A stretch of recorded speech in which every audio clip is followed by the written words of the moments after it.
అది లేదు.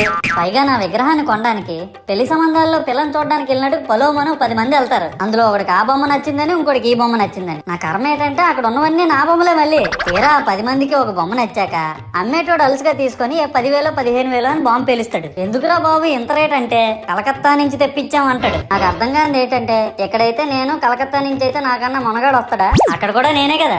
ఇలా నన్ను బజార్లో పెట్టి బేరం ఆడి నా మొహానికి ముసుగేసి వ్యాన్ ఎక్కిస్తారు. ఆ వ్యాన్ డ్రైవర్ గాడు నేను ఉన్నానని కూడా చూడకుండా ఏదో ఆలోచించుకుంటా డ్రైవ్ చేస్తా గతకల్లో గబ్బి గుబ్బి అని తించేసి నా కాల్లో చెయ్యి ఇరగొట్టేస్తాడు. ఈ విషయం చందాలు ఇచ్చిన చిన్నోళ్ళకి తెలిస్తే మళ్ళీ ఇరిగిపోయిన బొమ్మ పెట్టకూడదని ఏ బొమ్మ రాసి కవర్ చేసేస్తాడు. సరేలే, జరిగిందేదో జరిగింది, నా భక్తులే కదా, కూల్ బ్రో అని చిల్లయ్యే లోపు నన్ను పందిర్లో పెట్టి ముసుగు తీసి నాకన్నా పొడుగున్నే సౌండ్ బాక్సులు 2 నా చెవులు పక్కన పెట్టి డీజే గణేష్ బ్రో అని చెప్పి నా పాటలను కూనీ చేస్తారు. సరేలే పిల్లలు కదా, ఇప్పుడు కాకపోతే ఎప్పుడు ఎంజాయ్ చేస్తారు, కాసేపట్లో పూజ స్టార్ట్ చేస్తారని వెయిట్ చేస్తా ఉంటే ఆ 5 రూపాయల వ్రతకల్పన బుక్